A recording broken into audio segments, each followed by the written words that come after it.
¿cómo les va? Bueno, estamos en la tercera edición de nuestro 11º curso de actualización de imagen cardíaca. Voy a ir compartiendo la pantalla para ya estar listos. Mientras tanto, les quiero agradecer a todos los participantes. Tenemos muchísimos participantes de otros países. El 50% de los 2.540 inscriptos corresponden a países como Ecuador, Perú, Uruguay, Colombia, Venezuela. Hemos tenido pacientes de Angola, Portugal, España, participantes. Así que les quiero agradecer muchísimo a todos porque realmente tener 2.500 cardiólogos que están escuchando nuestro curso, para mí es un honor, y para los coordinadores nuestros con los cuales hablamos todo el tiempo es un enorme orgullo. Bueno, vamos a comenzar entonces. Estamos en tiempo, están entrando algunos participantes más.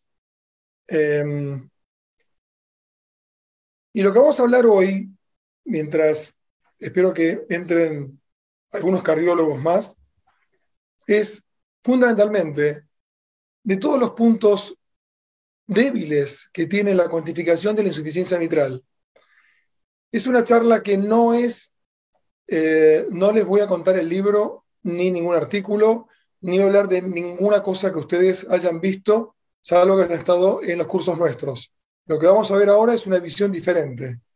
Lo que vamos a ver ahora es un disparador de ideas. Vamos a disparar hacia cualquier lado y vamos a pensar diferente de cómo se ve la insuficiencia mitral desde otro punto de vista.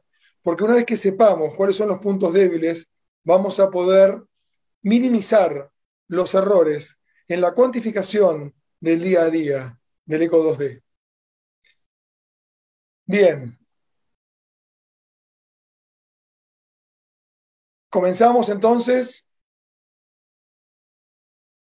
con lo siguiente. Es probable que todo lo que vayamos a ver ahora, en los próximos minutos, no sea real. Pero lo más probable es que lo que estemos viendo día a día, todos los días, en nuestro laboratorio de eco en 2D, tampoco sea real.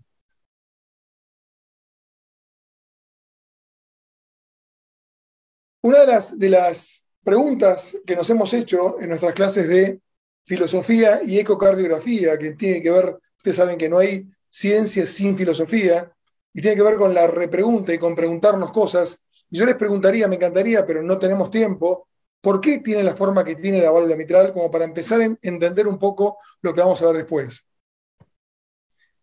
Así lo hemos visto durante años en eco 3D, en eco 2D, en eco transtorácico 2D, en eco transesofágico 2D, en dibujos de libros, en modo M, en modo 2D, etc.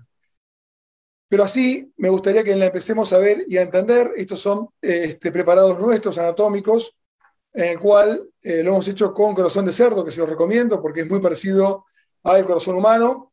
Y aquí lo que estamos viendo es, fíjense ustedes, la valva anterior, cómo las cuerdas tendinosas llegan a la zona rugosa, al borde, no al cuerpo de la valva. Todo esto es la valva anterior. Aquí tenemos un corte hecho por mí, por el bisturí, pero luego ya viene la valva posterior y su músculo papilar.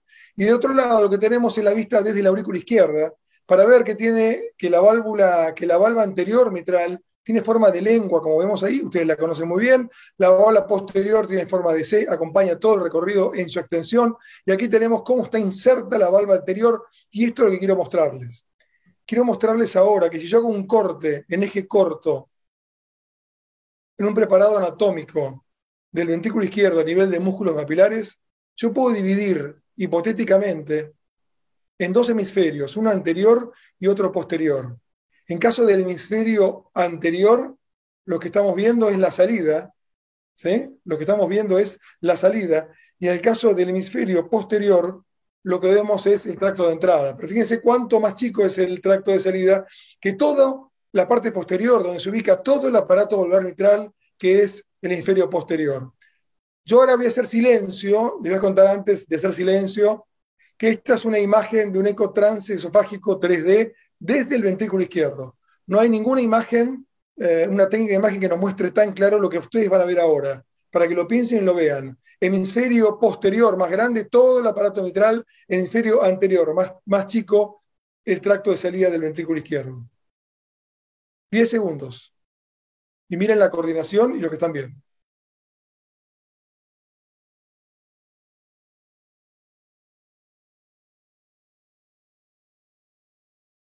Observen la sinergia, la coordinación, el movimiento.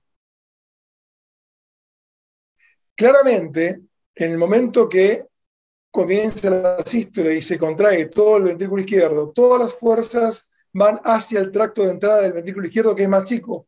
A propósito, es más chico, que tiene más presión. Estamos hablando de 120 milímetros de mercurio en sístole contra 10, 15 en diástole en el tracto de entrada. Todo el aparato mitral anterior, toda la valva anterior y su inserción en el trígono fibroso, en la cortina subaórtica, en la fibrosa mitroórtica, que todo es el eje fibrótico, todo eso es lo que soporta la presión en el momento en que toda la sangre confluye hacia el tracto de entrada del ventrículo izquierdo y tiene que soportarlo. Por eso es la forma que tiene la valva anterior. Esto no está en los libros. Todo dentro del corazón tiene un porqué. Cualquier morfología, cualquier estructura que veamos en el corazón tiene un tamaño determinado y una morfología por algo. En cambio, la valva posterior acompaña toda la parte muscular del ventrículo izquierdo y si ustedes se fijan, toda la valva mitral cierra hacia el lado posterior porque los músculos papilares están ubicados en hora 7 y en hora 5 aquí y todo está mirando hacia la parte posterior. ¿A qué me lleva todo esto? Me lleva a entender que, otra vez lo muestro ahora en un preparado anatómico, que la cortina subaórtica, los trígonos fibrosos, forman todo esto, la gran fibrosa mitroórtica, todo es el aparato fibroso y la valva anterior está inserta, es parte de esto y como les dije antes es la que soporta la presión. Y por otro lado, la parte muscular que es la que realmente se contrae. Entonces, mirando esto, yo les preguntaría si existe el anillo mitral, entendiendo que el anillo mitral, que un anillo, para que sea anillo, debería tener, además de ser sostén, debería ser del mismo tejido en todo su recorrido y no tener dos funciones. Bueno, entonces, esto no es un anillo. El anillo mitral entonces no existe, como tampoco existe el anillo aórtico, ¿sí? Y lo paso para atrás un segundito. Y el anillo aórtico, como ven, debería estar aquí, desde aquí, acá no hay anillo, acá no hay nada de anillo aórtico, aquí están los senos aórticos. Bueno, tampoco existiría entonces el anillo mitral, porque en el fondo son dos tejidos diferentes, con dos funciones diferentes. Por un lado, la parte muscular que sí cierra, porque cierra el músculo, son las fibras basales, las que están cerrando todo el aparato posterior, y del punto de vista anterior lo que está haciendo es soporte.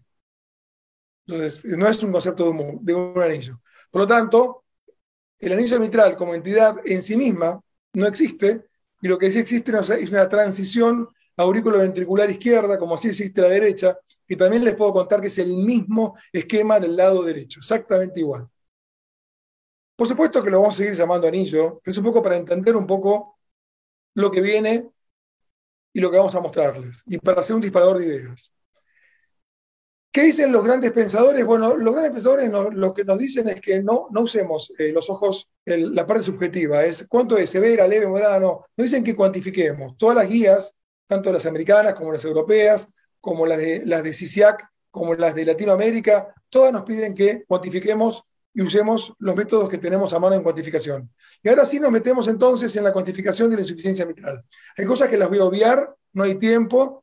Yo quiero pensar que la inmensa mayoría de ustedes son cardiólogos que hacen ecografía, por eso no es una clase de bases y es una clase un poquito más avanzada. Por esto ni lo vamos a mostrar, ustedes ya saben, y lo conocen. Y vamos directamente a la pregunta número 1. ¿Cómo define usted una insuficiencia mitral crónica y severa con eco 2D? Como me acompaña el doctor Ricardo Obregón, no sé si está con el micrófono abierto, yo le pediría que él me responda cómo define usted una insuficiencia mitral crónica con eco, ¿no? Por supuesto. El doctor Ricardo Obregón es un médico muy prestigioso, para mí es el referente uno de los referentes de resonancia cardíaca de Argentina, está en Corrientes, ¿Y cómo define usted una insuficiencia mitral crónica y severa con eco 2D, doctor Obregón? Yo creo que en este momento con ecografía, con eco 2D me pedís, pero me pedís PISA. O Yo le sea, pregunto lo que dice la encuesta. está bien. Severa. Por eco 2D definitivamente sería repercusión en las cavidades cardíacas. Muy bien, es una buena respuesta. A ver qué dice el público. Tenemos ya la votación, Corina, como para ver. Bien, bueno, repercusión en cámaras cardíacas tuvimos un 21%, Ricardo. Muy bien, vamos a ver si, por qué. Todas a la vez, está muy bien, obviamente, lo que corresponde. Y mire usted que el PISA y el vena contacta fue lo menos votado, ¿no? Qué cosa interesante. Bueno, vamos a ver entonces a dónde apuntamos. El problema está en que hemos configurado nuestro corazón siempre en 2D. Entonces, el corazón que tenemos en mente nosotros lo tenemos en 2D porque hace años, algunos más, unos menos, ya hace más de 28 años, que hago ecocardiografía 2D y tengo el corazón en 2D, hasta que llegó el 3D. Y cuando llegó el 3D, tenía imágenes como esta, que están viendo ustedes ahora, en el cual fíjense ustedes que es una válvula mitral con una ruptura de cuerda de la válvula anterior a nivel de A2 en el segmento medio, y es exactamente igual a lo que vi después en quirófano, con la ruptura de cuerda tendinosa a nivel de A2 en válvula anterior. Es decir, el eco 3D nos abrió una posibilidad enorme. Yo entiendo que no todo el mundo puede tener eco 3D y es caro y es un método engorroso, pero quiero mostrarles cosas para abrir nuestra cabeza a ciertas cosas, de cómo se vería en realidad, porque el mundo es en 3D, no es en 2D. ¿Y qué me sirvió todo esto para desmitificar algunas falacias o algunas debilidades en la cuantificación de insuficiencia mitral? Bueno, como ven ustedes, se ve muy claro, es la misma imagen, son los ojos del cirujano. Entonces, vamos a definir un poco qué es una falacia, porque en el fondo, mucho de lo que calculamos en el día a día puede estar basado en una paradoja o en una falacia. ¿Y a qué llamamos falacia? Bueno, falacia ecocardiográfica, por supuesto que viene de la falacia filosófica, de lo que es en filosofía falacia, es un argumento científico que tiene una lógica de razonamiento cuya conclusión es tomada como válida, pero está basada en premisas erróneas. Es decir, yo tomo como válido algo que arrancó con una premisa que es errónea. Yo tomo como válido algo, un cálculo, pero que en el momento que inicio el cálculo, ya está basado en un error. Y esto es una falacia. Si ustedes me dicen cómo divido la cuantificación de la insuficiencia mitral, además de todos los libros y de todos los papers y demás, a mí me gusta dividirla en los métodos que cuantifican en un frame, en un instante de la sístole, y los que cuantifican en toda la sístole. Entre los que cuantifican en un frame, en un momento nada más de la sístole, tenemos el PISA, lo vamos a escribir, la mayoría lo conoce, y la vena contracta. Ellos cuantifican en un instante de la sístole. Y los que cuantifican en toda la sístole, lo que tenemos por eco, es el volumen regurgitante, en el cual, como todos sabemos, es el volumen del tracto de entrada menos el volumen del tracto de salida ventrículo izquierdo. En realidad, en teoría, a simple vista diría, es mucho mejor, mucho más confiable aquel que cuantifica en toda la sístole que el que cuantifica en un momento de la sístole. En teoría. Después le vamos a preguntar al doctor Obregón qué piensa de esto. Pregunta número 2. ¿Qué mide el PISA? Mientras esperamos que la gente nos cuente, Ricardo, ¿qué mide el PISA para vos desde el punto de vista del eco? El PISA nos está diciendo a nosotros, nos está midiendo dos cosas importantísimas. Primero, el volumen de sangre que puede pasar por ese orificio, y por otro lado nos da un parámetro que es la aceleración proximal, como para saber que cuando más sangre está perdiendo esa válvula, mayor área tenemos proximal de aceleración. O sea, son dos cosas importantes, y nos tira como secundario el orificio regurgitante efectivo, ¿no es cierto? Que eso ya lo vas a decir vos seguramente. Bien, y tengo una pregunta, ¿vos lo usás? Sí, uso en los pacientes en los cuales tengo dudas. Eso me puede tirar para un lado o para otro, pero siempre con la salvedad de que me puedo estar equivocando, ¿no? Vemos los resultados entonces. Bien, el tamaño del flujo de convergencia proximal es lo que contestó la mayoría. El 43%, Ricardo, mirá, contestó Ujú. que lo que mide el PISA es el tamaño del flujo de convergencia proximal. Muy pocos contestaron que es lo que está midiendo la vena contracta del orificio regurgitante, y algunos contestaron que es el orificio anatómico. Acá vamos a hablar, porque entonces sí, vamos a hablar de algo conceptual. Cerramos, sigo, y ahí vamos a hablar de la madre de la cuantificación, que es cierto, que es el flujo de convergencia proximal, que es lo que estamos viendo aquí. Ahí vamos a hablar entonces del orificio regurgitante, efectivo. Este dibujo o digamos, diapositiva, dibujo, lo hice hace muchos años, y lo que está mostrando, básicamente, es que el flujo de convergencia proximal se forma cuando, y todo esto está basado en un principio hidrodinámico, cuando el flujo se acerca a un orificio circular. Y siempre tenemos que tener en cuenta que cuando tomamos y hacemos la cuantificación del PISA, estamos hablando de un edificio circular, porque arrancamos la fórmula con un orificio circular. Cuando se acerca al orificio circular, se forman capas concéntricas a la misma velocidad y no forma la hemisfera. Es una hemisfera siempre y cuando sea un orificio circular. Si no, no va a ser una hemisfera. Esto, que tiene ya 17 años aproximadamente, sigue teniendo vigencia, y vamos a ver un poquitito qué estamos midiendo cuando medimos el PISA. Lo que vamos a medir es una ecuación de continuidad, exactamente igual a la de la estenosis aórtica. Y se lo voy a demostrar con este gráfico. Ahí lo que estamos viendo es cuando el flujo se acerca a un orificio circular, se ponen capas concéntricas, una hemisfera. Ahí yo bajo, como ven ustedes, el límite de Nisquit a 30 centímetros por segundo para ver mejor la hemisfera, y termino diciendo que flujo proximal va a ser igual a flujo distal, igual que en la estenosis aórtica, en la ecuación de continuidad, porque el PISA no es ni más ni menos, doctores, que una ecuación de continuidad. En el cual, entonces, ¿qué vamos a decir? Área 1 por velocidad 1 tiene que ser área 2 por velocidad 2, igual que la ecuación de continuidad. ¿Y área 1 qué es? Bueno, área 1 por velocidad 1 va a ser el área, o en este caso el radio, pero lo tengo que transformar en área, el radio del flujo de convergencia proximal por la velocidad a la cual yo estoy midiéndola y a la cual yo estoy viéndola. Y esto va a ser igual al área 2, que es lo que yo quiero medir, que es el OR en este caso, por la velocidad 2 a la cual está pasando por este orificio.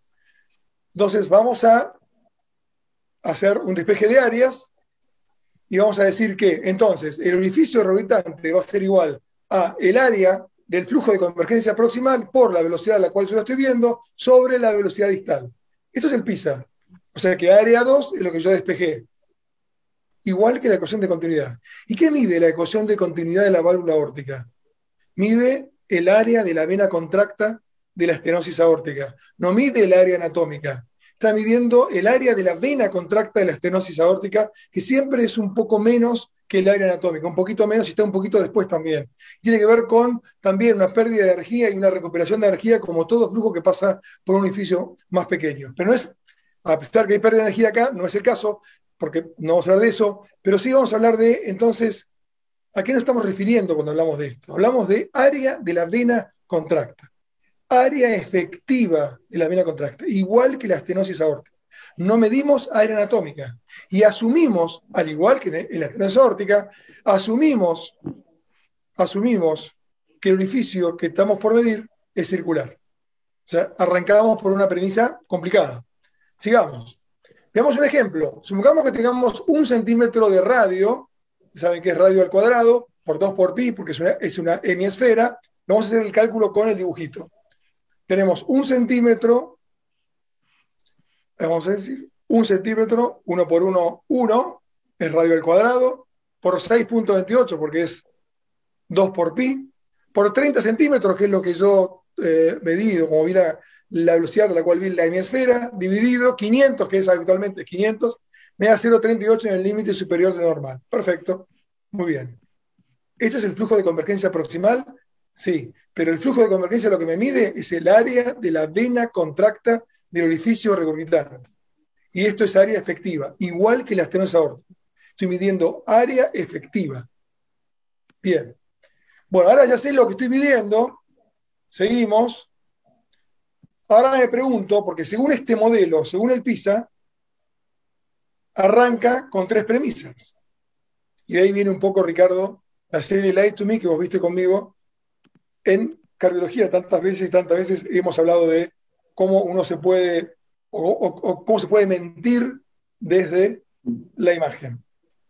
¿Y cuáles las premisas del PISA? Uno, todos los edificios son redondos, porque arranca diciendo que tiene que ser un círculo. Es una hemisfera. Dos, hay una hemisfera, por supuesto, si es un círculo. Y tres, cada vez que informamos, hablamos de un solo orificio orbitante. La pregunta es cierto todo esto? La cuarta pregunta sería, ¿en qué instante de toda la sístole lo mido? Que también tiene una trampa. ¿En qué momento mido yo?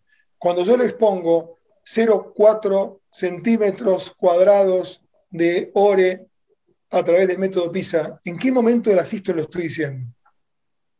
Primero, ¿los orificios orbitantes son todos redondos? No, obviamente no.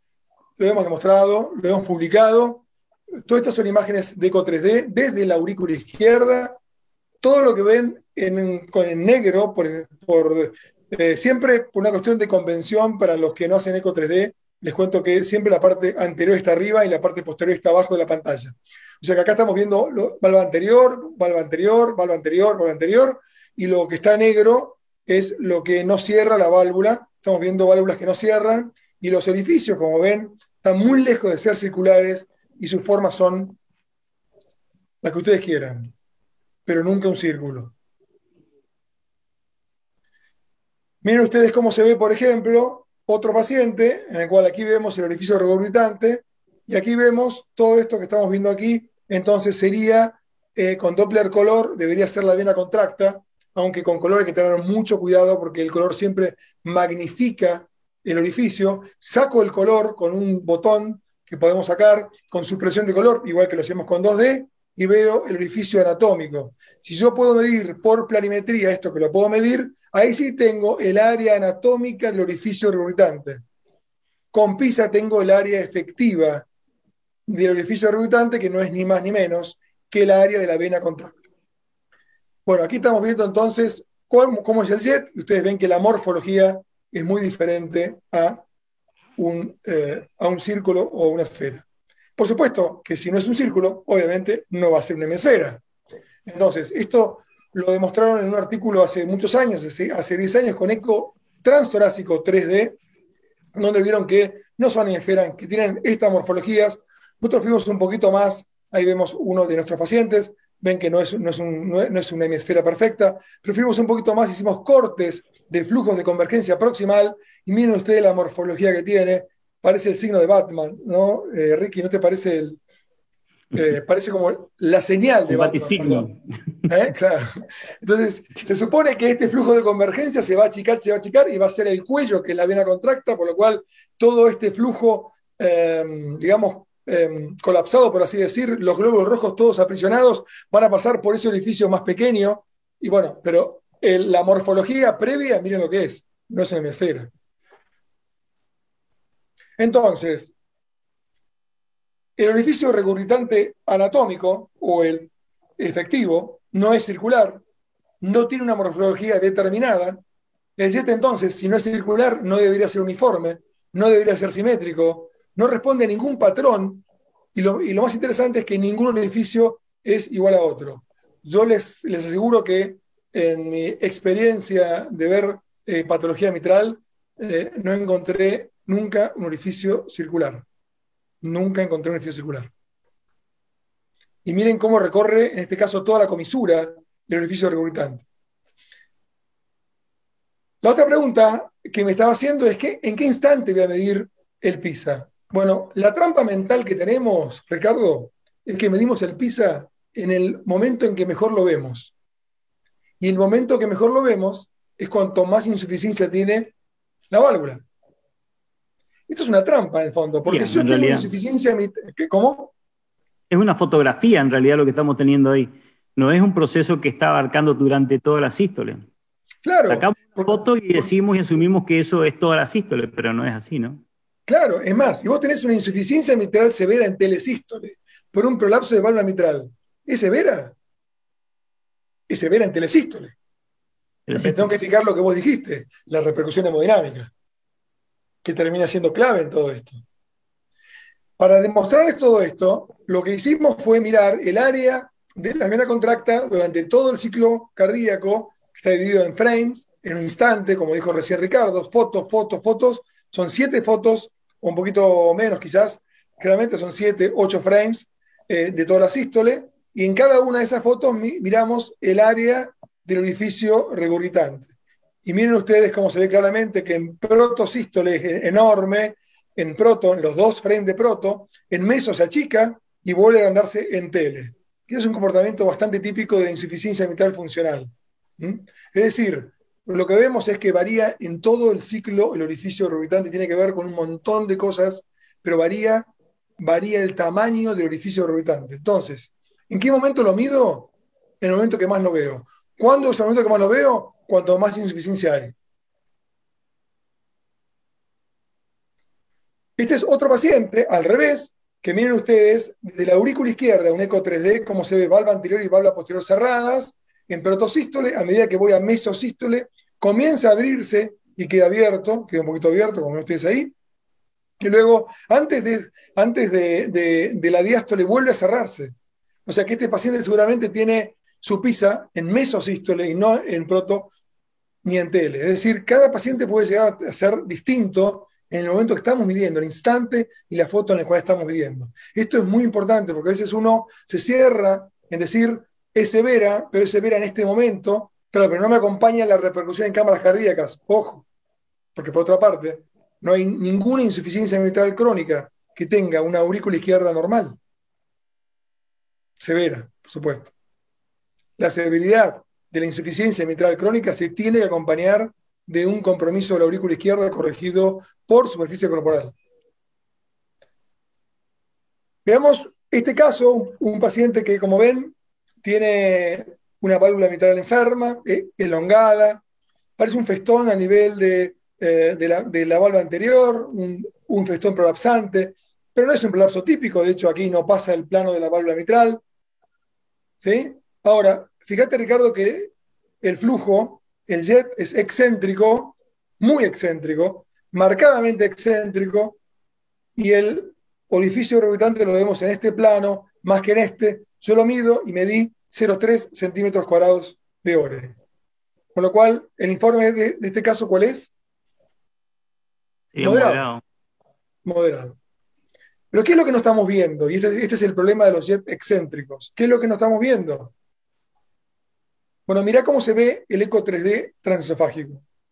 El orificio, fíjate vos que no hay un claro prolapso, no es un prolapso de válvula mitral, hay una retracción tanto de la válvula anterior como de la válvula posterior, hay un poquitito de prolapso de la válvula posterior, de la válvula anterior, perdón, estamos viendo siempre el plano de la válvula izquierda. Sin embargo, cuando coloco el soft de la válvula mitral, si hubiera prolapso tenía que estar rojo, porque cuando pasa el plano del anillo, el software me muestra color rojo, y acá no hay color rojo, sino que hay una caminata lunar, porque esto debería ser todo liso. O sea, es una válvula enferma, no es un típico prolapso, es una válvula rara que evidentemente no la puedo encuadrar en ninguno de los aspectos, pero sí que lo que estoy viendo de las enfermedades típicas, pero sí lo que veo es una retracción clara, ¿sí? Y ahí se ve perfecto el orificio anatómico, como estamos viendo. Miremos ahora cómo es el jet de insuficiencia mitral de esta válvula. Bueno, en abanico.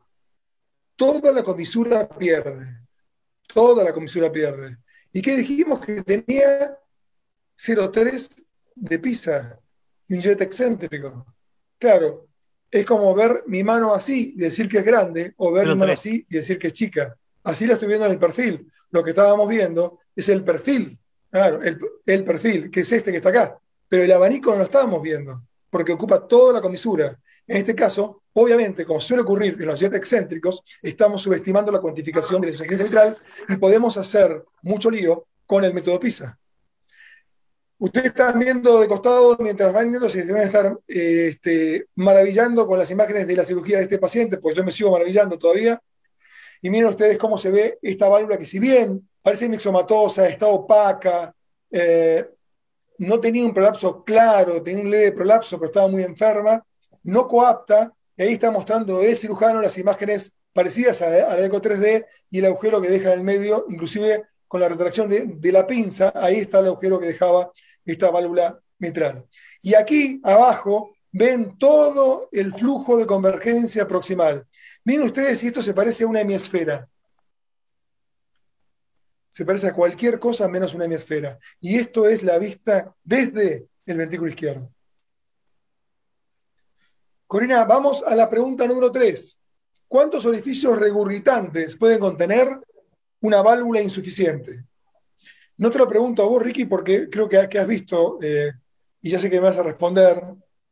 A la pregunta que te puedo hacer es si esto lo puedes ver en resonancia. ¿Podés ver en resonancia cuántos agujeros tiene una válvula mitral?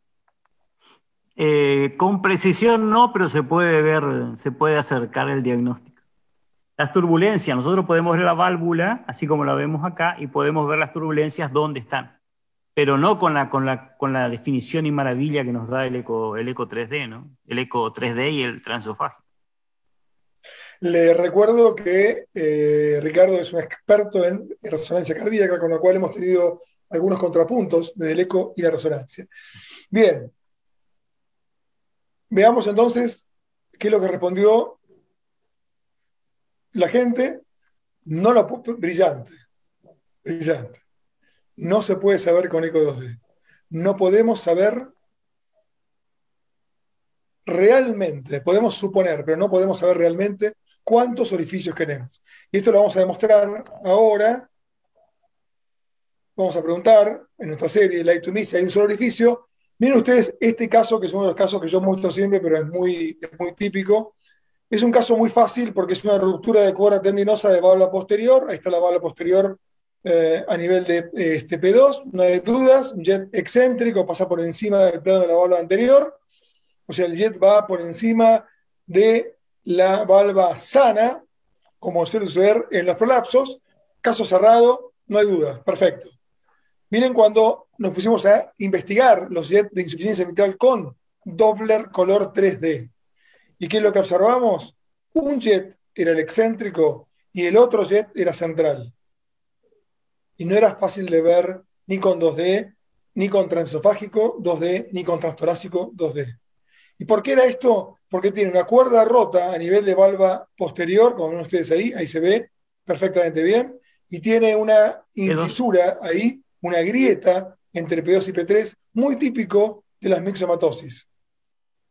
En el plano de unión de P3 y P2, ahí se forma un sitio de clivaje, una incisura, una indentación, como le llaman los cirujanos. Yo le puse grieta. Esa grieta pierde en este orificio este jet central. Y como ves, Ricardo, son dos diferentes y deberían tener dos ores diferentes, dos medidas diferentes, todo diferente. Así lo hicimos y pasé por planos ortogonales. No hay tiempo de mostrar esto, pero es muy parecido a lo que se hace en rezo y en tomo.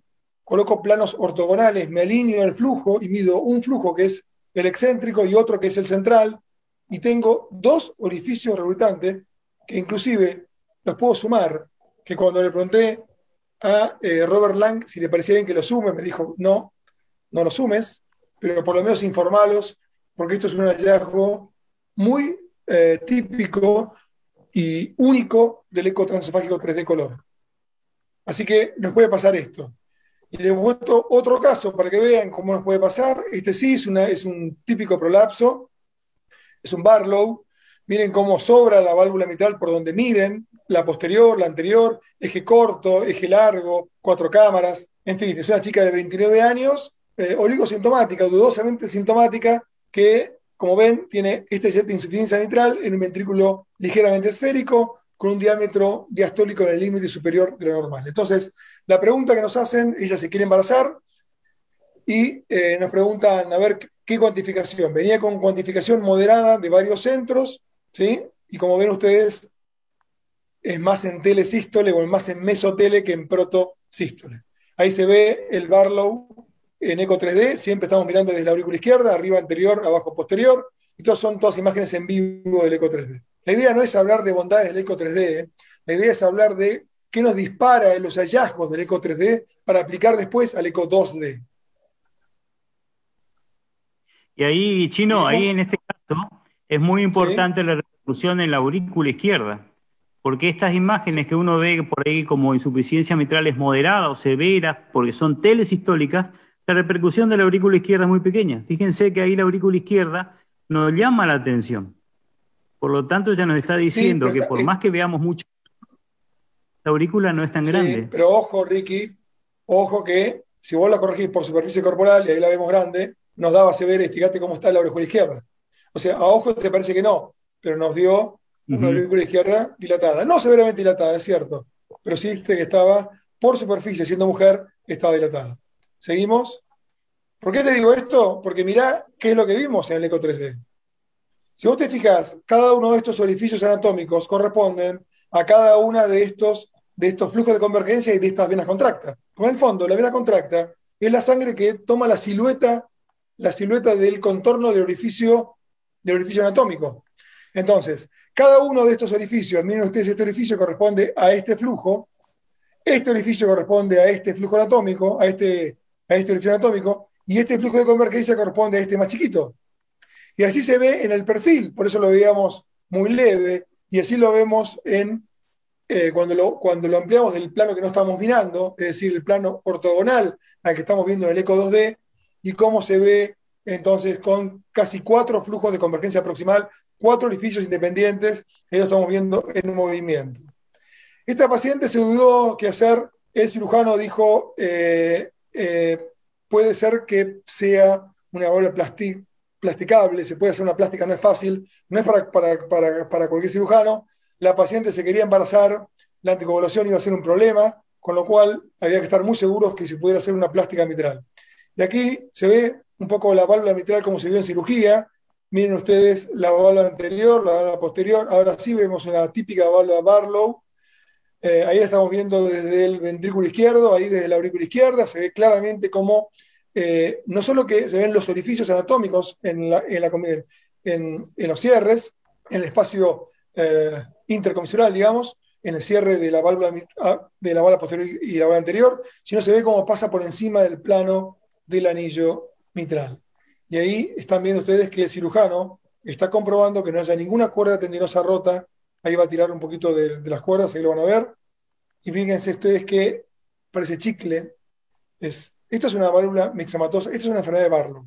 Miren la posterior, qué grande que es. Esto no es una cuerda rota, sino que es una degeneración mixomatosa, inclusive de la comisura central, como es la que está de ese lado, en trompa elefante, pero no hay cuerdas rotas.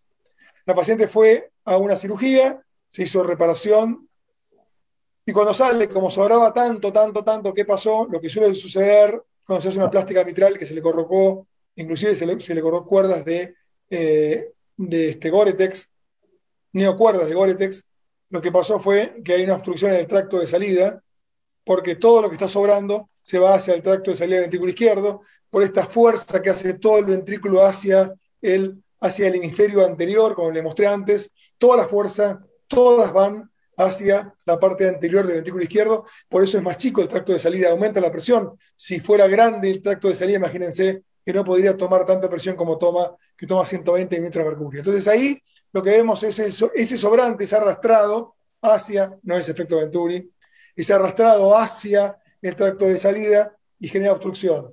Lo que hizo el cirujano fue darle una segunda oportunidad de reparación, lo que hizo fue cortar la válvula anterior, la traccionó, la volvió para atrás, volvió a poner cuerdas de Gore-Tex y ahí la válvula no perdía más y esta mujer se fue con su válvula sana, no sana, perdón, no está sana la válvula, se fue con su válvula enferma, pero sin insuficiencia y tuvo su embarazo sin anticoagulación.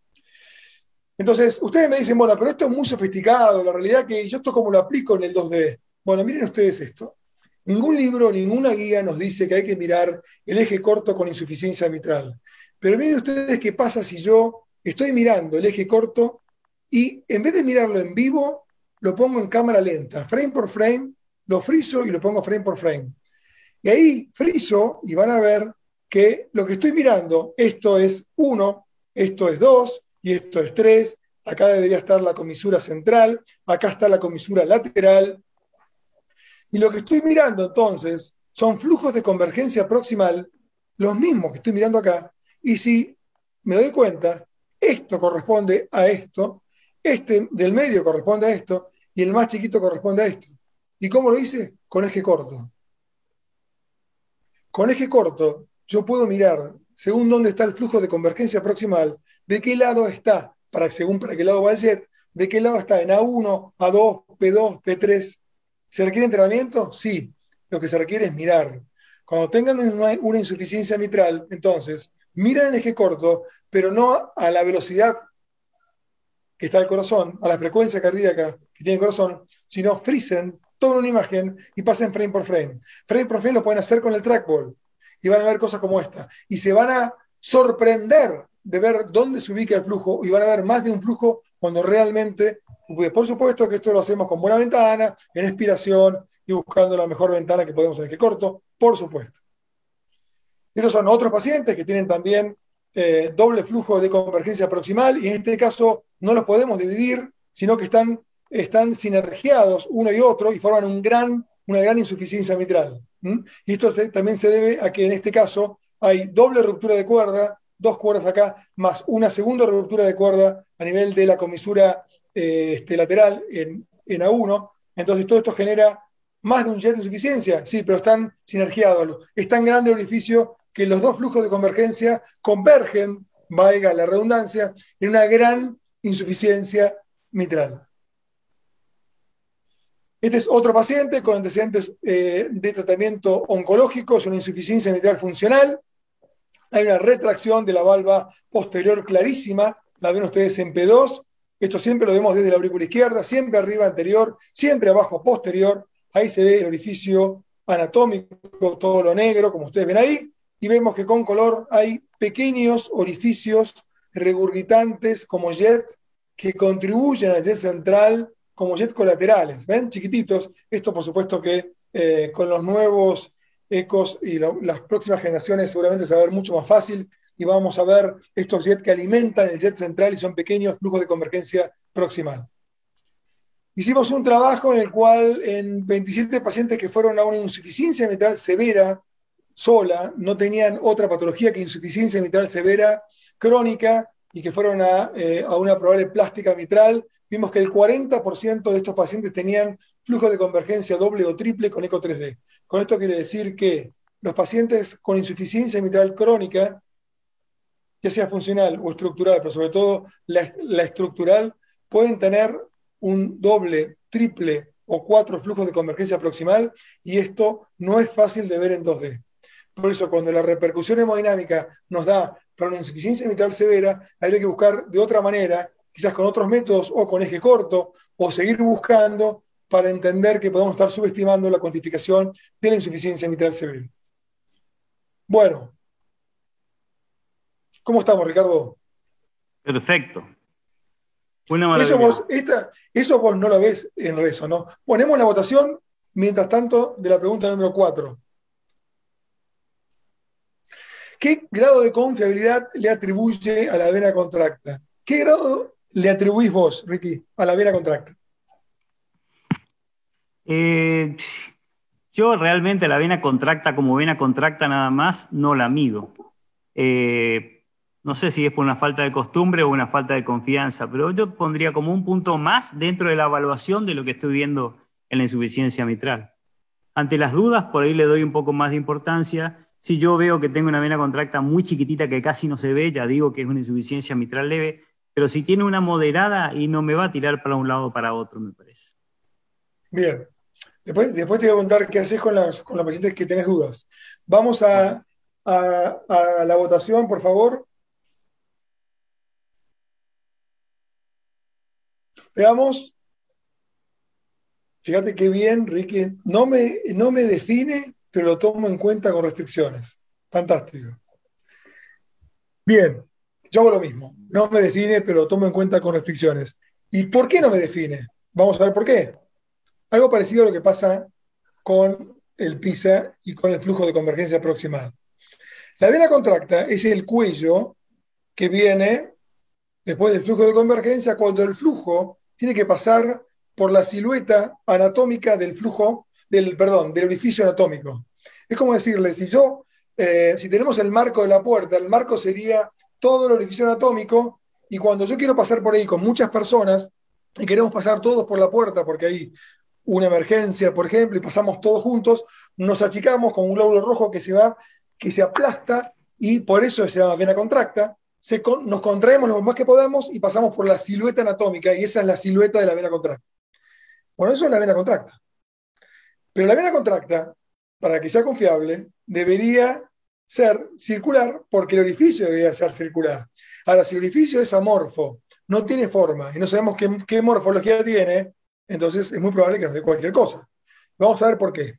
Y todo esto ustedes lo saben, lo han visto, voy rápido en esto, saben que no es confiable cuando hay jet múltiples, que cuando es intermedio es bastante dudoso, que es cierto que está menos influenciado que el PISA por factores técnicos, porque de hecho, además, hay una característica que tiene, que es, al ser en un solo latido, no hacemos cálculos, y eso era una de las cosas buenas que tenía. ¿Es más confiable para jets concéntricos? No, no estoy de acuerdo. Esto es lo que dicen las guías. Aquí vemos un caso de medición, digamos, ahí lo vamos a ver. Comúnmente nos pasa esto. Este es un eje largo paraesternal izquierdo, es el plano anteroposterior de la válvula mitral. Aquí hay que medirlo, ahí estaría la vena contracta. Sigamos un poquito más. Si yo hago el cálculo y transformo 0,7, que sería el máximo, como para estimarlo como severo, 0,7 centímetros o 7 milímetros, y yo hago el cálculo y lo transformo, ¿sí?, en área, esto me va a dar 0,38, o sea, parecido al PISA. Bárbaro, todo coincide. Lo que no coincide es que no son circulares los orificios. Lo que nos dijo siempre las guías, los que nos dijeron las guías durante muchos años, es que teníamos que mirarlo en el plano anteroposterior para no sobreestimar. El plano anteroposterior es el plano de 3 cámaras, ya sea en eco transesofágico o en eco transtorácico. Ustedes cuando colocan un eje largo paraesternal izquierdo o 3 cámaras apical, están tomando el plano anteroposterior de la válvula mitral, del anillo mitral, y lo que están tomando entonces es el jet en el plano anteroposterior. Cuando toman 2 cámaras, ya sea transesofágico o transtorácico, están tomando la línea intercomisural, ¿sí?, de la válvula mitral, y aquí vemos lo que estamos viendo, que es que en realidad en planos ortogonales, porque 2 cámaras, su plano ortogonal a 90 grados es 3 cámaras, su plano ortogonal, obviamente acá parece mucho mayor y acá parece menos. Nosotros esto lo hicimos desde hace muchos años, lo publicamos y lo presentamos como para que no tomen en cuenta el plano anteroposterior, sino un promedio de ambos, y ya las guías hace un par de años ya habla de promedio de ambos, porque no es, como ven ustedes acá, lo verde que está acá es el plano intercomisural, 2 cámaras, y lo rojo que está aquí es el plano anteroposterior, que es 3 cámaras. Así lo vemos en 2D cuando estamos mirando 2 cámaras y 3 cámaras. Y nos pasan cosas como esta, por ejemplo, una ruptura de cuerda tendinosa a nivel de válvula posterior, a nivel de P2. Miren ustedes qué claro que es con el eco transesofágico 2D. Ahí se veía también, por supuesto, con transtorácico 2D. Ahí se ve la cuerda rota, montada, moviéndose, una viborita por encima de la válvula anterior, y el flujo de convergencia grande. Ahí lo vemos bien. Y medimos la vena contracta 5 milímetros. Conclusión, no es severa. No, una ruptura de cuerda tendinosa de este nivel no puede no ser severa. Y entonces vemos el plano que estamos mirando con eco 3D, el plano del flujo en 3D del 2D, y miramos cuando vemos el plano ortogonal a este plano, miren la vena contracta, cómo cambia. Aunque es cierto que el flujo de convergencia cambia menos, el tamaño. ¿Ven? Pero lo que cambia es la vena contracta, con lo cual, a priori, podríamos decir que la vena contracta es lo menos confiable que tenemos y habría que medirla en varios planos. Otro caso, como para que veamos, esto es cámara lenta de este plano que estamos viendo acá en 2D, 3 cámaras apical. Estamos viendo entonces el plano anteroposterior de la válvula mitral, una válvula que parece mixomatosa, pero a la vez que prolapsa, vemos que no coapta en el medio. Ahí estamos viendo las imágenes. Lo que quiero mostrarles es cómo vemos la vena contracta en planos ortogonales. Aquí medí 7,8 milímetros y aquí mido 12 milímetros, o sea que es muchísimo mayor, y este es el área de la vena contracta por planimetría. Y aquí vemos en rojo lo que yo le decía, el plano donde hay mayor prolapso, que hay prolapso tanto en válvula posterior como en válvula anterior. Y aquí vemos el color desde el ventrículo izquierdo, todo esto sería el área de la vena contracta, pero como les conté, con color podemos estar magnificando la historia.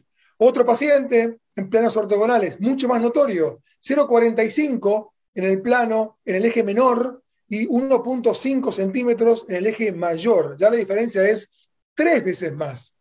Entonces, claro, si uno mira la morfología del orificio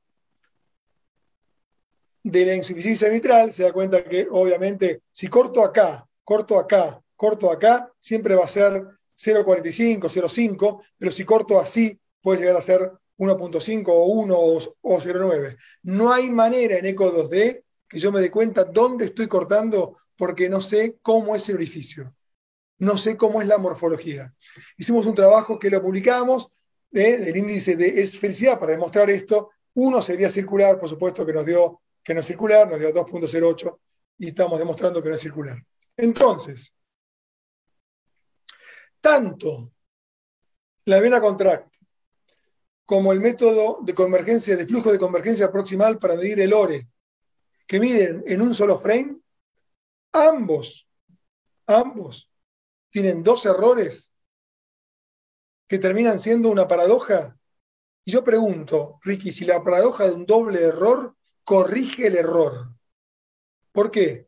Porque yo, cuando mido en un instante, estoy sobreestimando la cuantificación, ya sea de la vena contracta o del ORE. Pero como lo asumo como circular y no es circular, estoy infraestimando. Entonces tengo una paradoja. Tengo un error que sobreestima y un error que infraestima. No está en error, pero parte de un error. Es una falacia ecocardiogáfica. Estás buteado, ¿eh? Bien. Se Cuando compensan los errores. comparamos... ¿eh? Sí, Se compensan los errores. Empezamos a tener exactamente. no tan real, pero más real que un solo error. Pero Ricky, es todo mentira lo que estamos viendo. Totalmente. Es todo mentira. No es Pero ¿cuántas real. veces nos mintieron chino y le creímos? Una vez más. De esto tiene que servirnos, porque si uno entiende todo esto, puede llegar a entender dónde puede cometer errores cuando está midiendo con un estudio que es muy limitado, como es el ECO 2D. Acá lo que estamos viendo, mira, es el método PISA, en el cual yo medí el ORE por PISA, por método transtorácico y transofágico común, y me dio igual, fíjate que tiene un excelente coeficiente muy buen coeficiente de correlación, pero 0,78, pero cuando lo comparo con el área de la vena contracta, porque el ORE es área de la vena contracta, el ORE efectivo, cuando lo comparo con el área de la vena contracta por planimetría, ¿ves? No hay ningún tipo de correlación de nada, de absolutamente nada. Es decir, no nos dio correlación, por supuesto, que es lo que esperábamos. Sin embargo, en el estudio que hicimos con 27 pacientes con insuficiencia mitral crónica y pura que iban a una supuesta plástica mitral, el 69% nos dio un PISA mayor de 0,4. Con lo cual, a pesar de desnudar los errores en la cuantificación de insuficiencia mitral, yo te estoy diciendo que el PISA fue el mejor método. ¿Y qué pasó con la vena contracta? Bueno, cuando medimos la vena contracta por eco 2D versus eco transofágico 2D versus transtorácico 2D, nos dio lo mismo, siempre en el plano anteroposterior, como nos mandaban las guías en ese momento. Buena correlación, pero por supuesto que cuando vamos a ver si lo que estamos midiendo es el eje menor de la vena contracta, no nos dio, y el eje mayor nos dio infinitamente mayor. Aunque el promedio por 3D se acerca al promedio que hoy dicen las guías, que hablan de 0,8 de promedio cuando lo miden en planos ortogonales, y busquemos planos ortogonales, planos no ortogonales, mídanlo por todos lados, porque la realidad que la vena contracta es tan poco confiable en cierta medida que habría que medirla por muchos lados. Bien, pero cuando vamos al trabajo que hicimos, solamente el 19% en el plano anteroposterior nos dio mayor de 7 milímetros. Con lo cual, en el plano anteroposterior, como decían las guías en ese momento, es poco confiable. Para una insuficiencia mitral severa, con criterios de cirugía por muchos métodos. Y todo esto lo publicamos aquí, como ven ustedes ahí. También presentamos en varios lados, no les voy a contar porque no tiene sentido, pero sepan que todo esto está publicado. Bueno, ahora vamos a algo que te compete a vos, Ricardo, porque voy a hablar de volumen del tracto de entrada versus volumen del tracto de salida como medición de volumen regurgitante por eco, que es una de las cosas que debería ser confiable, pero es una de las cosas que menos creí desde que arranqué a hacer eco hace 28 años. Vamos a ver por qué. Esto lo demostramos en un trabajo que les voy a mostrar ahora. La insuficiencia mitral severa es cuando el volumen regurgitante es mayor de 60 mililitros. ¿Es así? Ricardo, usted lo tiene así en resonancia, ¿no? Respóndeme eso nada más. Después te pregunto más. Sí. 60 mililitros para vos y para mí. Para rezo y para eco. ¿Sí? Sí, bueno. Lo mismo. Medimos el tracto salida y las válvulas. Está bien. Pero mirá qué es lo que hacemos, qué es lo que hicimos. Para ver si esto era real y era confiable, dijimos, bueno, si yo mido el volumen del tracto de entrada menos el volumen del tracto de salida en un latido, en un paciente normal tiene que ser cero. Casi cero. Por lo menos. Bueno, pero ¿qué pasa? El eco usa y asume que todo es circular. Y doctores, nada es circular en el corazón. Nada, todo, ni el anillo mitral, que ya vimos que dudamos que exista, ni el aórtico, que no existe, ni el tracto de salida, ya sabemos bien, y si no sabemos, sepamos que no es circular. Nada termina siendo circular y todo lo asumimos como circular. Asumir el tracto de salida como circular es un error, pero asumir el anillo mitral como circular, que encima tiene altura, ya entramos en una falacia. ¿Qué hicimos? Bueno, comparamos el anillo mitral por 3D versus el anillo por 2D desde el eje largo, ¿sí? O desde el promedio, y miren lo que nos dio. Por supuesto que no hay correlación, estamos subestimando el anillo mitral por 2D todos los días cuando lo medimos, aunque hagamos promedios entre el plano anteroposterior y el intercomisural. Ok. Entonces, ¿qué hicimos? Bueno, entonces la verdad la tiene que tener. Cuando yo mido tracto de salida por 3D, promedio de todo el asisto en pacientes normales, por el flujo en el momento, con el paciente anestesiado, son todos pacientes que tenían corazón normal porque iban a esos pacientes que tenían un ACV transitorio y le pedían eco para ver si pasaba microburbujas, y tienen corazón totalmente normal. Bueno, cambiamos el traductor en el momento con el paciente anestesiado y luego medíamos entonces lo mismo y lo que hice fue tomar la captura para hacer anillo por 3D, que esta es la media, por la integral de flujo en el momento. Esto me tiene que dar 0. ¿Qué me dio? No, me dio 27 mililitros en este paciente de diferencia, cuando para llegar a esta cifra tiene que tener un anillo de 4.47. Por lo tanto, ¿cuándo llego yo a hacer 0? Cuando lo mido a 1 centímetro del anillo. Cuando a 1 centímetro del anillo mido, que ya estoy en válvula mitral, el orificio mitral en diástole a 1 centímetro, ahí recién me dio 0, que me dio 4 centímetros aproximadamente, y no 6 como me daba. Miren la diferencia, 32 mililitros da en el mejor de los métodos, que es el eco transesofágico 3D, para medir tracto de entrada menos tracto de salida, volumen del tracto de entrada menos volumen del tracto de salida. Me dio muy mal. Sin embargo, otra vez la paradoja, el eco 2D, como mide tan mal el anillo y lo subestima, es el que mejor me da. Otra vez, Ricky, la paradoja del doble error. Entonces ahora ya te mezclo todo y te digo que también pasa entonces con la medición del flujo regurgitante, con lo cual no le creo nada a flujo regurgitante, tracción, todo lo que viene después de este cálculo no le creo, porque arranco de una falacia, arranco de un gran error. ¿Que me sirve o no me sirve? Podemos hablarlo después, pero estoy arrancando un error. Y es una cascada de errores al final, el último de todo, cuando termino hablando de volumen regurgitante por eco. Hablo de eco, no hablo de resonancia. Entonces, fíjate vos que este método que cuantifica en toda la sístole, que debería ser el mejor, es el peor. Lo publicamos, lo demostramos, aunque increíblemente, cuando utilizo el 2D y digo de medir el anillo, no es el anillo donde hay que medir, pero como el anillo está subestimado, no me da tan mal. Bien, vamos terminando, así ya vamos preguntándote y contestando preguntas de la gente. La primera impresión no es la que cuenta. Bueno, esto ustedes lo saben ya, que no hay que cuantificar a ojo, aunque lo hacemos todos los días, todos lo hacemos y es inconsciente, no hay manera de no hacerlo. Una de las razones es porque si cambian las variables hemodinámicas, entonces puede cambiar, como en este caso, 120 de frecuencia con, 120 de DTA con 80 de frecuencia. En el momento que lo salgo de la sedación, aumenta y obviamente que el oro aumenta, cambia todo. Y esto es importante, ya lo sabemos, no hace falta contárselos, pero sí quiero mostrarles esto. De acuerdo a todo lo que vimos, ahora sabemos que todos los jets excéntricos tienden a infraestimar la cuantificación y los jets centrales tienden a sobreestimar la cuantificación. El jet excéntrico siempre es por alteración estructural. El jet central puede ser funcional o puede ser por alteración estructural. Estos conceptos son claves y ya los vimos y los justificamos de toda la charla que vimos, porque vimos que los jets excéntricos miden una poca vena contracta o una vena contracta inferior a lo que es en realidad y también complican un poco el pista. Y el jet central, lo que estamos viendo quizás es la palma de la mano del jet, porque yo no tengo posibilidad de verlo en planos ortogonales porque lo vería así. Entonces, en definitiva, vuelvo para atrás y otro de los light to me, de los mitos, es el efecto Coanda.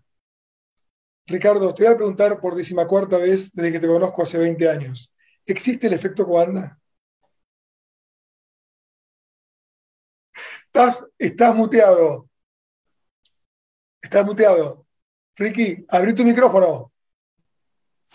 Sí, Ahora. el efecto Coanda para mí es el efecto más publicitado y menos probado de la historia. Todo el mundo sabe el efecto Coanda, pero ¿quién me lo puede demostrar? Ese es el tema. Vos sabés que al que pone efecto Coanda en un informe en nuestro servicio es expulsado, ¿no? Sí, desterrado. Hace rato. Hace rato. Bueno, ¿qué es el efecto Coanda? Es un fenómeno físico que dice que cuando una corriente, un fluido, un gas o un líquido, es atraído por una superficie cuando pasa por vecina a su trayectoria. El ejemplo más típico es la cuchara. Ustedes pongan una cuchara cuando están lavando los platos, yo lavo los platos, no sé si vos, Ricky, lavás, vos tenés 4 mujeres, yo supongo que te mandan a lavar, a mí yo lavo platos también. Cuando pongo la cuchara, claro, obviamente, vecina a su trayectoria, el agua es atraída, muy bien, efecto Coanda, físico. ¿Cómo hacemos para demostrar esto en un modelo biológico cuando fue demostrado en un modelo físico in vitro? ¿Qué podemos pensar de un efecto adentro de un modelo biológico y lo sacamos de un modelo in vitro y decimos que es efecto Coanda? Porque lo peor de esto no es decirlo, sino que esto trajo durante años problemas de interpretación de estudios. Porque si yo digo que la culpa de la insuficiencia mineral que ustedes ven ahora es por efecto Coanda, entonces le estoy diciendo que no, es un problema físico. No, no, no. Es una alteración estructural. Hay una ruptura de cuerda tendinosa, hay un festón prolapsante, hay una retracción de válvula posterior, hay una retracción de válvula anterior, hay una patología estructural, no es efecto Coanda. No puedo atribuir a un modelo físico in vitro lo que pasa dentro del cuerpo. Incomprobable y encima inútil, porque lo que hace es subestimar el grado de cuantificación, el grado de severidad de la insuficiencia mitral. No es lo mismo decir, ojo, jet excéntrico es alteración estructural, y lo que estoy viendo lo estoy infraestimando, que poner en el informe jet insuficiencia mitral severa o poner jet insuficiencia mitral excéntrico por efecto Coanda. Es absolutamente diferente, y lo sigo viendo, Ricky. Lo sigo viendo aquí en Buenos Aires. Por lo tanto, que quede esta clase entre algunos conceptos que pueden quedar como disparadores, que el jet excéntrico, cuando lo veo, subestimo y es orgánico. Y el central, cuando lo veo, tiendo a sobreestimar y puede ser funcional o puede ser orgánico. Lo último, ¿qué pasa cuando no tenemos, una onda elevada? Es otra de las cosas que están en las guías como cuantificación, no cuantificación, sino como signo de insuficiencia mitral severa ver una onda E aumentada por hiperflujo. Cuando no la vemos, ¿qué pasa? ¿Decimos que no es insuficiencia? No, por supuesto que no. ¿Pero por qué? Y lo demostramos con esto. Demostramos que cuando el anillo mitral es más grande, por lógica, la velocidad de la onda E baja. Cuando el anillo mitral es más chico, la onda E es más de 120 centímetros por segundo, como dicen las guías. Es decir, si lo ven, pongámoslo, pero si la onda E es baja, no es porque no hay hiperflujo, midan el anillo, pues solamente el anillo está dilatado, a mayor anillo, menor velocidad de la onda E para hablar de hiperflujo. Entonces, como dijiste vos, Ricky, las cosas más importantes y las más difíciles son las que uno hace en cada momento y cada día, y es justamente evaluar el compromiso hemodinámico del ventrículo izquierdo por cuál o tal valvulopatía cardíaca. Acá yo lo hice para todos, pero miren que la insuficiencia mitral debería tener una hipertrofia excéntrica, dilatación con disminución de los episodios parietales, aumento de precarga es la clave, es la única de las valvulopatías que tiene aumento de precarga pura, y por supuesto que tiene que tener, como les conté antes, dilatación de aurícula izquierda medida por superficie corporal, porque no existiría una insuficiencia mitral si no tiene entonces dilatación de la aurícula izquierda. El error más importante de todos los que estamos, de todo lo que hice y lo que hacemos en el día a día, es confiar en un cálculo y no en la evaluación global. Bien, Ricky, te pregunto, antes de ir al público, cuantificación de insuficiencia mitral por resonancia. Cuando tenés duda en la cuantificación de la insuficiencia mitral por eco, porque vos haces eco y haces rezo, ¿qué haces? ¿Qué medís? ¿Qué valor le das? ¿Y en qué categoría ponés la cuantificación de la insuficiencia mitral por rezo? Cuando vos sabés muy bien, que lo hemos hablado a solas, en madrugadas, que el eco es el gol estándar para la valoración orgánica de la válvula mitral. Te condicioné un poco, ¿no?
Yo creo que la realidad, Chino, es que lo que hemos hablado no se tiene hasta el advenimiento de la resonancia en este momento un método que nos diga realmente comparando a qué, cuál es la cuantificación, cuál es el volumen regurgitante que estamos midiendo, porque todo lo medimos con eco y lo comparamos con eco.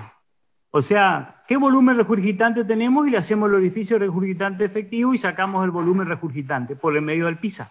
Pero estamos utilizando un método que estamos sabiendo que es falaz. No tenemos un método que nos diga realmente pasan cuántos mililitros realmente están pasando. En la resonancia magnética tenemos un método muy bueno, en el sentido que es el gold estándar para medir los volúmenes eyectivos del ventrículo izquierdo, tanto como el ventrículo derecho, pero mucho más preciso los del ventrículo izquierdo. Y tenemos también con resonancia la medición del flujo que pasa por la aorta en una forma muy precisa, utilizando el phase contrast, o sea, contraste de fases, medición de la aorta. Si nosotros tenemos un volumen sistólico del ventrículo izquierdo que me da, por ejemplo, 100 mililitros, o sea, ese ventrículo está eyectando 100 mililitros, mido en la aorta y la aorta me da que está pasando 100 mililitros, significa que está perfecto. Ahí, lo que eyecta el ventrículo pasa por la aorta. Excelente correlación. Si yo tengo una válvula mitral con insuficiencia, el ventrículo izquierdo me va a eyectar 120 mililitros y en la aorta me van a pasar 100 mililitros. La diferencia, esos 20 mililitros, son lo que está perdiendo la válvula mitral. De esa forma nosotros, por los métodos muy precisos como es la resonancia, podemos evaluar el volumen regurgitante de la válvula mitral. Y es lo que está más preciso en este momento.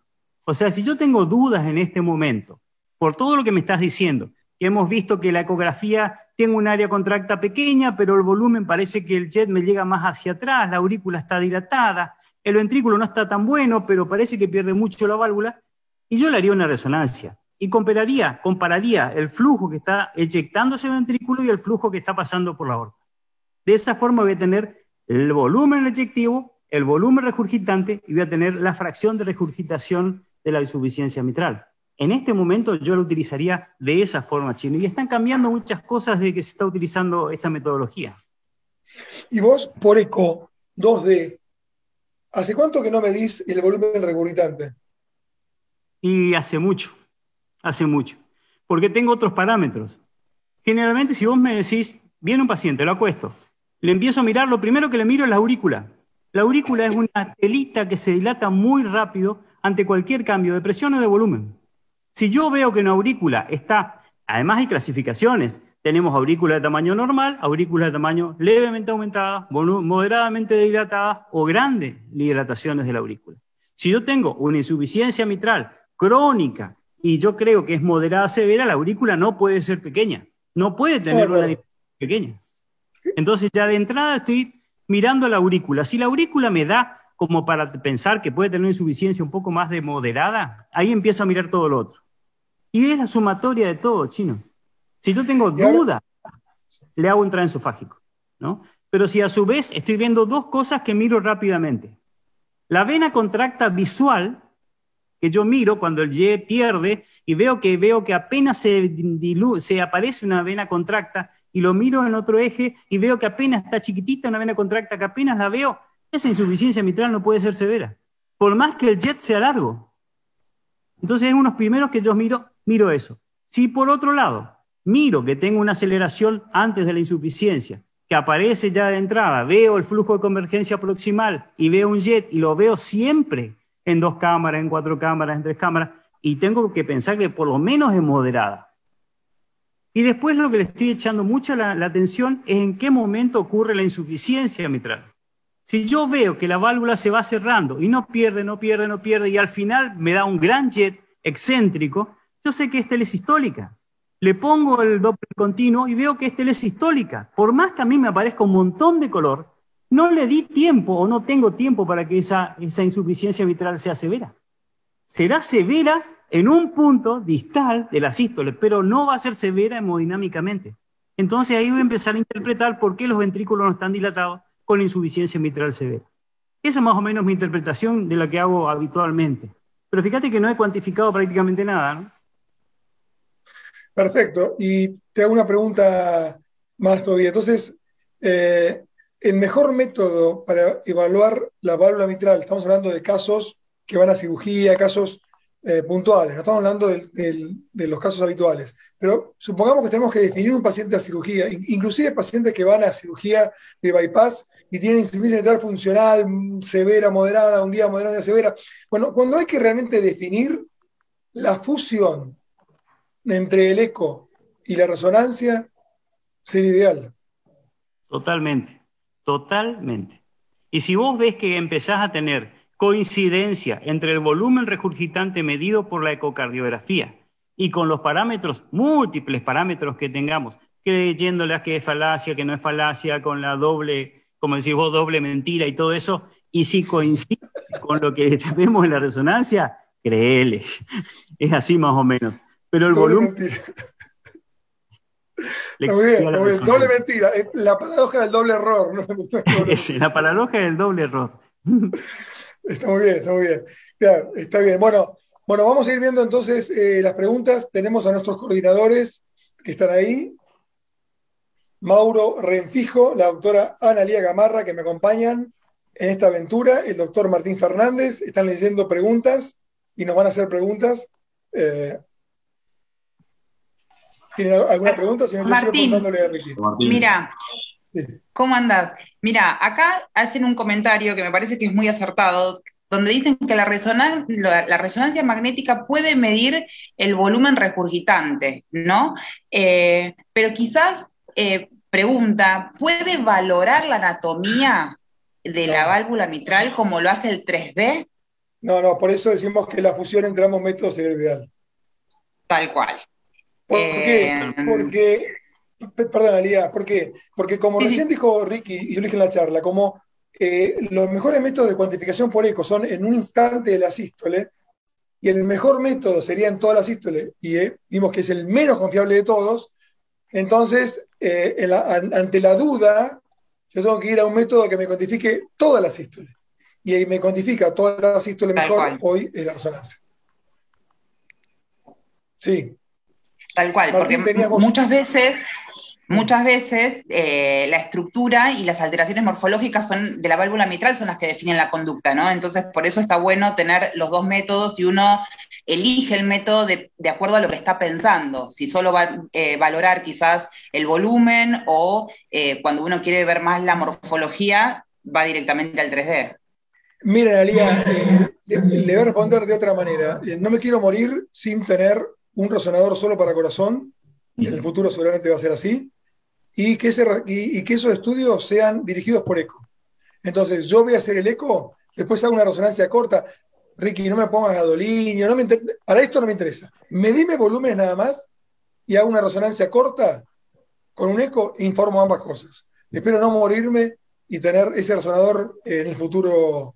Sería lo ideal, el sueño de todos. No, bueno, no me voy a morir sin tenerlo. Martín. Yo tengo al revés, Chino. Sí. ¿Cuál es el tuyo? Yo hago la resonancia y después le hago un eco corto para ver si no le creo o no le creo.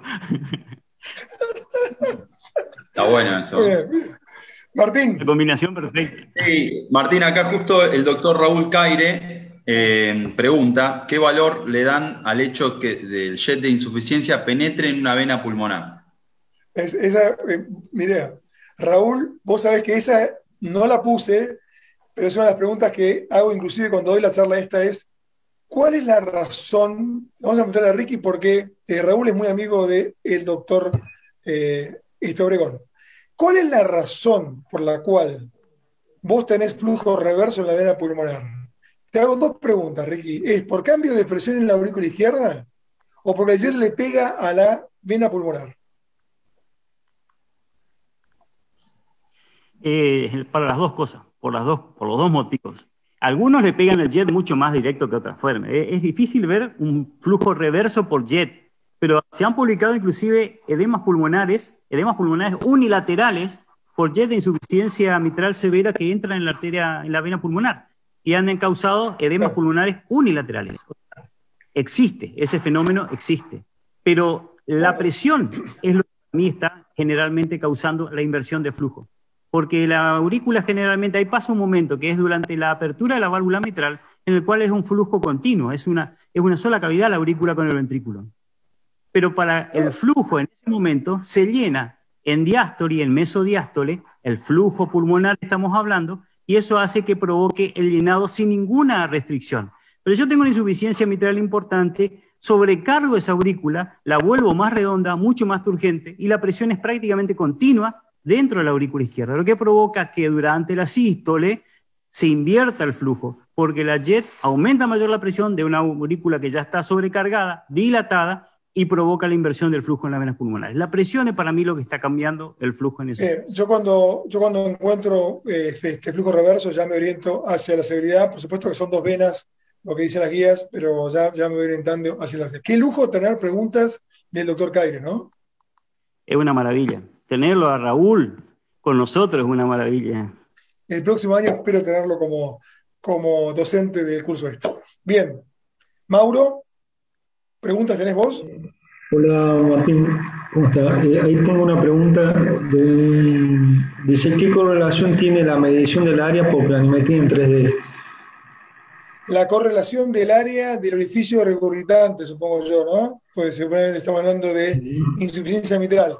La correlación que tenemos nosotros del área con respecto al 2D es mala. Yo mostré los datos. Obviamente que por 3D estamos siempre, quizás hasta sobreestimando. Si ustedes me dicen cuál es la verdad, no está ni en un lado ni en el otro y quizás está en el medio, porque a veces el color del 3D hace que yo sobreestime todo el contorno que ustedes vieron recién. Y ustedes me dicen a mí cuál sería el mejor método, siempre sería planimetría directa con planos ortogonales, que tanto en la estenosis aórtica como en la insuficiencia mitral del orificio. Cualquier cosa que tenga que medir es mejor que en vez de hacer cálculos o medir el color, que mida por planimetría directa el área del orificio regurgitante. No siempre se puede. Por supuesto que uno muestra los casos más fáciles de ver, los casos más docentes, digamos. Hay casos en que no puedo hacerlo, pero la correlación es con el método 2D es mala, muy mala. ¿Otra pregunta? Martín, ahí otra pregunta, sumo algunas preguntas que son bastante parecidas. Preguntan si podría haber insuficiencia mitral severa con un patrón de diastólico, digamos, de relajación prolongada, es decir, con una EA menor a 1. ¿Qué opinas en ese Por caso? definición, no, ¿no? Por definición, la insuficiencia mitral severa cursa con una onda E más alta que la onda A. La verdad que yo no recuerdo haber visto un patrón de relajación prolongado en insuficiencia mitral severa. No sé, Ricky, vos, yo no No, lo que debería. ocurre es que la onda E ocurre cuando se abre la válvula mitral. Si uno tiene aumento de las presiones dentro de la aurícula izquierda, la válvula mitral inclusive se abre más precozmente. Por eso el intervalo de relajación isovolumétrico se acorta, por una apertura precoz de la válvula mitral por la presión que está teniendo adentro. Entonces es muy difícil que tenga una apertura muy chiquita con mucha presión dentro de la aurícula izquierda y que haga después una pendiente lenta. Eso no existe. Si yo tengo aumento No, de y la además presión con volumen, se hiperflujo, abre ¿no? y aumenta la onda E. Sí, además con hiperflujo, o sea, menos todavía. A eso me refiero, Sí, con las otra dos cosas, pregunta, presión y flujo. doctores. Ana, ¿alguna pregunta que tenga por Martín, ahí? ahí otra pregunta Sí. que hacen es, que un poco vos lo explicaste, pero para que quede quizá un poco más claro, ¿cómo informás vos cuando hay más de un jet, supongamos dos, la severidad? Digamos, ¿cómo haces en ese caso? ¿Sumás Sí. las venas contractas? ¿Qué es lo que haces? Sí, bueno, es una buena pregunta que no tiene una respuesta más que no sea una impresión subjetiva mía. Yo describo, existen dos orificios o dos flujos de convergencia proximal. Cada flujo de convergencia proximal correspondería a un orificio de insuficiencia mitral. ¿Se pudo medir? No se pudo medir por separado. La cuantificación ahí me da moderada, supongamos que sea 3D, me da moderada para ambos orificios. Sin embargo, a través de la repercusión hemodinámica de la aurícula izquierda y del ventrículo izquierdo, entonces estos dos jets terminan siendo severos. Terminan siendo severos. Todo es global. En el fondo, tengo que sumarlos. Ya hablamos con Roberto Lang, que es una locura, pero no describirlos. Y aunque me den los dos moderados, vos sabés que una insuficiencia moderada más a otra cosa moderada te lleva a severidad. Eso pasa con las valvulopatías múltiples. Dos moderados te pueden hacer algo severo. Todo depende del compromiso hemodinámico. Sí. Vamos a otra pregunta. Acá hay una pregunta que dice ¿qué patrón, dice Chino, cuál es el patrón de insuficiencia mitral aguda en el infarto y qué parámetros tomamos para evaluarlo? Insuficiencia mitral aguda. Bueno, si me perdonan, vamos a ver, compartir pantalla, 2 segunditos más. Yo puedo compartir, ahí comparto, espérenme un segundito, porque les quiero mostrar algo. A ver si llegamos a verlo rápido, espérenme. Esta es una clase que yo doy de casos nada más, en este caso no fue de casos, de múltiples casos. A ver si puedo llegar a... Ahí está. Que me olvidé de apretar el botón, pero lo aprieto ahora.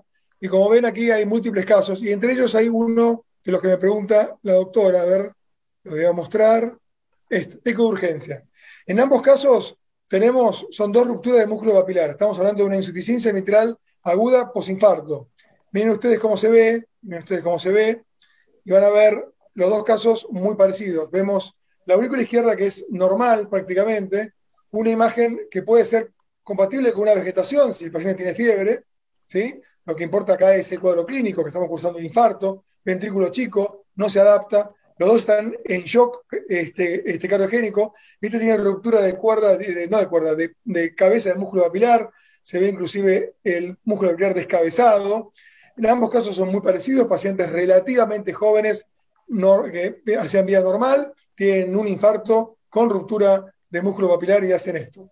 La pregunta de Alía, ¿cuál era? Perdón. O Martín. ¿Cómo era el patrón de flujo de la insuficiencia mitral aguda en el infarto? Y acá tenés una onda gigante, tenés un aumento de presión. O sea, acá un poco lo que hablaba Luciano el otro día, ¿no? Aumenta la presión del ventrículo izquierdo, aumenta la presión de la aurícula izquierda. Quizás el gradiente no es tan alto, pero las dos presiones son altas. Y lo que ves es velocidad. La velocidad está aumentada 100%, ¿no? Claro, en estos casos de insuficiencia mitral severa por el infarto, lo que vamos a tener es un patrón restrictivo. Pero ¿cuál es la diferencia del patrón restrictivo típico y de este paciente con insuficiencia mitral severa? Primero que vamos a tener una onda E alta, pero también una onda alta, A alta, y también vamos a tener una integral tiempo-velocidad grande, porque hay mucha sangre que está pasando y no es solamente un patrón de restricción, es un patrón de hiperflujo, más la patente de restricción que parece restricción, pero en realidad está dado todo por el hiperflujo y por el aumento de presiones. Bueno, el próximo año vamos a poner una clase de insuficiencia mitral postinfarto, que es algo muy interesante y que la tenemos hecha también. ¿Más preguntas?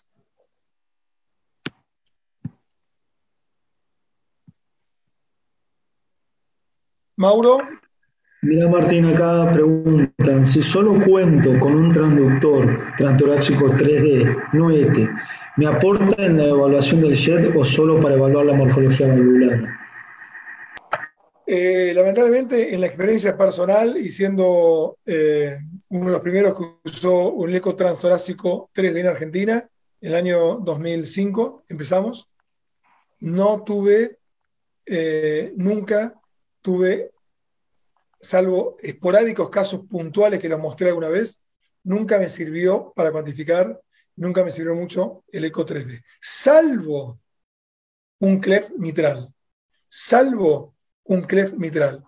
Y si me perdonan, se lo muestro rápido, porque es re interesante, este cleft. Salvo un cleft mitral. Miren cómo se ve, les voy a mostrar rápido porque no hay tiempo. Eje corto, válvula mitral partida. No, en este caso no es un cleft mitral, perdón. Este caso es una válvula mitral en hamaca, ¿sí? En hamaca. También el eco 3D sirve para estos casos muy puntuales. Miren ustedes cómo se ve la válvula mitral, ¿no? Las cuerdas prácticamente no tiene cuerdas, las valvas se insertan directo en los músculos papilares, por eso se llama en hamaca, no es en paracaídas es con un solo músculo papilar. Acá lo veo en eco 3D, y te lo voy a mostrar en eco 3D para mirarlo, a ver si lo pueden ver bien. Ahí está. Este es un eco 3D transtorácico, ¿eh? Y miren cómo se ve en hamaca, donde las comisuras se insertan directo prácticamente en los músculos papilares. No hay cuerdas. ¿Ven? Bueno, esto, ni la resonancia, ni el transesofágico 3D, ni el 2D fue tan claro como el transtorácico 3D. Pero estoy hablando de muy puntual. Esto más el cleft y alguna cosa más y nada más. Sí. ¿Alguna otra pregunta? ¿Quieren ver cómo se ve en cirugía? No, sí lo tengo esto. No lo tengo. Otra cosa que sí le va a utilizar muchísima utilidad al eco 3D, si tenemos buena ventana, sobre todo, es la medición de los volúmenes ventriculares, que eso tiene una coeficiente de correlación con la resonancia de aproximadamente 0,90 a 0,95. O sea que si tenemos una buena ventana acústica y un eco 3D transtorácico, podemos medir el flujo, verdadero volumen sistólico ventricular izquierdo, y de esa forma podemos acercarnos mucho más al volumen regurgitante de la válvula mitral. Bien, como último está el doctor Jorge Lowenstein, lo veo en línea, le voy a pedir que si está atento justamente en esta parte de la charla, que él cierre con algún comentario. Jorge, ¿estás ahí? Esto es todo improvisado, ¿eh? Sí. Sí estoy, no sé si estoy muy presentable, pero bueno, lo lamento. Jorge, te pido que vos cierres la charla, faltan 2 minutos. Realmente fue un lujo, disculpen, estoy despeinado. Fue un lujo escuchar. Y sí, nosotros aprendimos, una vez conté los parámetros que había para medir insuficiencia mitral y conté 23 parámetros, y eso hace algunos años. Así que yo creo que la conclusión es que bueno, podemos rápidamente saber si es leve o si es muy severa. El problema es entre moderado y severo, ahí está la diferencia. Y tenemos que usar, como dijeron ustedes dos muy bien, todos los parámetros. No los 23, porque siempre hay 2 o 3 que faltan, pero indudablemente el criterio fisiopatológico, como se hablaba acá, la repercusión sobre las cavidades y bueno, la hemodinamia, lo que decían, si un patrón diastólico de relajación prolongado, bueno, si yo veo eso, ya descarto que es severa, indudablemente. Pero todo, la suma, como en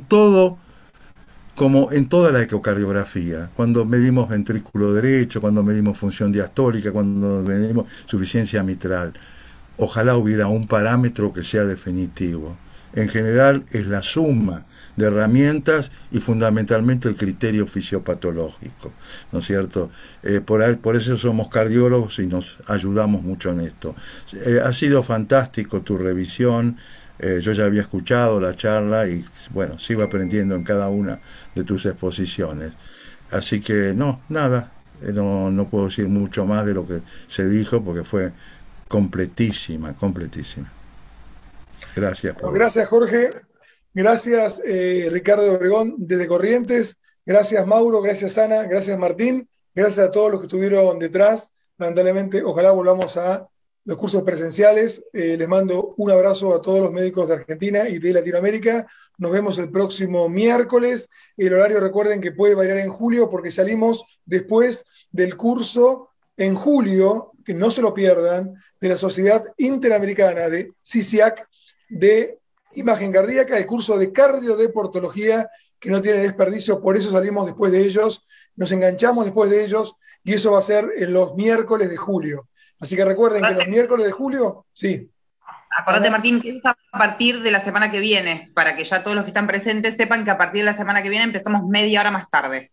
Ok, julio entonces a las 20 horas, y no se olviden de también estar esos miércoles también con el curso de cardiodeportología de CICIAC, que no tiene desperdicio. Así que los veo el próximo miércoles a las 20 horas. Gracias por todo. Gracias, doctores. Gracias. Nos vemos.